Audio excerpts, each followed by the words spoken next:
अस्सलाम वालेकुम किड्स। आज हम पढ़ेंगे ट्रैफिक के इशारे जिन्हें हम इंग्लिश में सिग्नल्स कहते हैं। उर्दू में हम उन्हें इशारे कहते हैं। आए मैं आपको इससे मुतल्लिक कहानी सुनाती हूँ।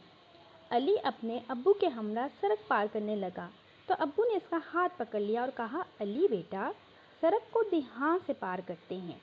पैदल सड़क पार करने वालों के लिए ज़ेब्रा क्रॉसिंग होती है। अगर कहीं ज़ेब्रा क्रॉसिंग ना हो तो हमें सिर्फ बत्ती जलने का इंतज़ार करना चाहिए। अली बोला, वो क्यों अब्बू? अब्बू ने बताया कि जब सड़क बत्ती जलती है तो तमाम गाड़ियाँ रुक जाती हैं, फिर हम ज़ेब्रा क्रॉसिंग के ज़रिए सड़क पार कर सकते हैं। अली ने पूछा, फिर ये पीली और सब्ज़ बत्ती क्यों है? अब्बू ने बताया कि पीली बत्ती का मतलब है तैयार हो जाओ और सब्ज़ बत्ती का मतलब है अब गाड़ियाँ चल सकती हैं, लिहाजा हमें दाएं बाएं देखकर ध्यान से सड़क पार करनी चाहिए। बच्चों, इसे ज़ेब्रा क्रॉसिंग कहते हैं कि जब आपने सड़क पार करनी हो ऐसी ज़ेब्रा क्रॉसिंग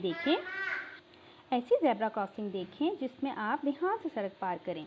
ये देखें, आपने सिग्नल्स देखे होंगे, लाल बत्ती, पीली बत्ती, सब्ज़ बत्ती। जब ये जल रही हो तो ध्यान से सड़क क्रॉस करें और हमेशा हमने लाल बत्ती पर सड़क पार करनी है और जब भी करनी है दाएं बाएं देख के करनी है। और ग्रीन बत्ती का मतलब है कि अब गाड़ियाँ चल पड़ेंगी, इसलिए आप वहीं रुक जाएं और इंतज़ार करें लाल बत्ती का।